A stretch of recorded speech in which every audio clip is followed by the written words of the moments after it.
पवन सिंह का जो गृह क्षेत्र पड़ता है वो आरा पड़ता है। कारागार से तो एक रणनीति के तहत उन्हें भेजा गया है। उपेंद्र कुशवाहा वहां से चुनावी मैदान में एनडीए की तरफ से, तो कहीं ना कहीं चुनाव हराने के लिए भेजा गया है।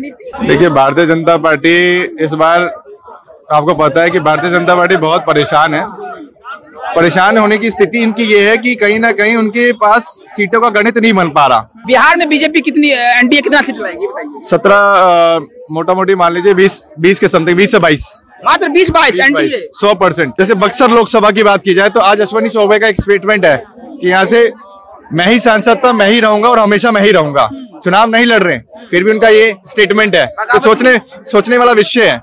पवन सिंह ने काराकाट से निर्दलीय चुनाव लड़ने का ऐलान कर दिया है और देखिए, पवन सिंह के सामने उपेंद्र कुशवाहा होंगे। उपेंद्र कुशवाहा एनडीए के घटक दल है और उसके बावजूद पवन सिंह ने हिमाकत की है और निर्दलीय चुनाव लड़ रहे हैं काराकाट लोकसभा से। हमारे साथ कुछ लोग हैं, बातचीत करेंगे कि पवन सिंह के इस फैसले को किस तरह से देख रहे हैं।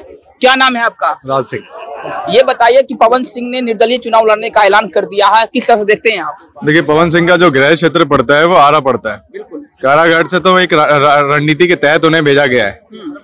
उपेंद्र कुशवाहा वहां से चुनावी मैदान में एनडीए की तरफ से, तो कहीं ना कहीं चुनाव हराने के लिए भेजा गया है। रणनीति कैसी रणनीति? देखिए, भारतीय जनता पार्टी की रणनीति है कि देखिए, अलायंस में एक सीट देना, एक सीट बहुत मैटर रखता है।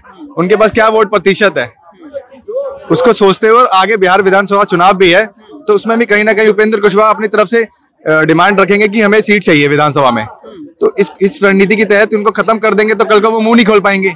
मेन बात ये है। मतलब आप ये बोल रहे हैं कि बीजेपी ने इंटरनली पवन सिंह को खड़ा किया, आप ये बोल रहे हैं? देखिए, पवन सिंह को आसनसोल से भी टिकट मिला था। आसनसोल से वो चुनाव ना लड़के वापस आए कि हमें आसनसोल से हमें चुनाव नहीं लड़ना, क्योंकि विरोध कह लीजिए, कुछ भी कह लीजिए, वो उनका व्यक्तिगत निर्णय है। जो भी है व्यक्तिगत निर्णय या प्रेशर निर्णय है, जो भी है वो उनका है। ठीक है, आपने अगर देखा होगा कि आसनसोल से बहुत लोग टिकट मांग रहे थे, पर भारतीय जनता पार्टी ने उन्हें उम्मीदवार बनाया।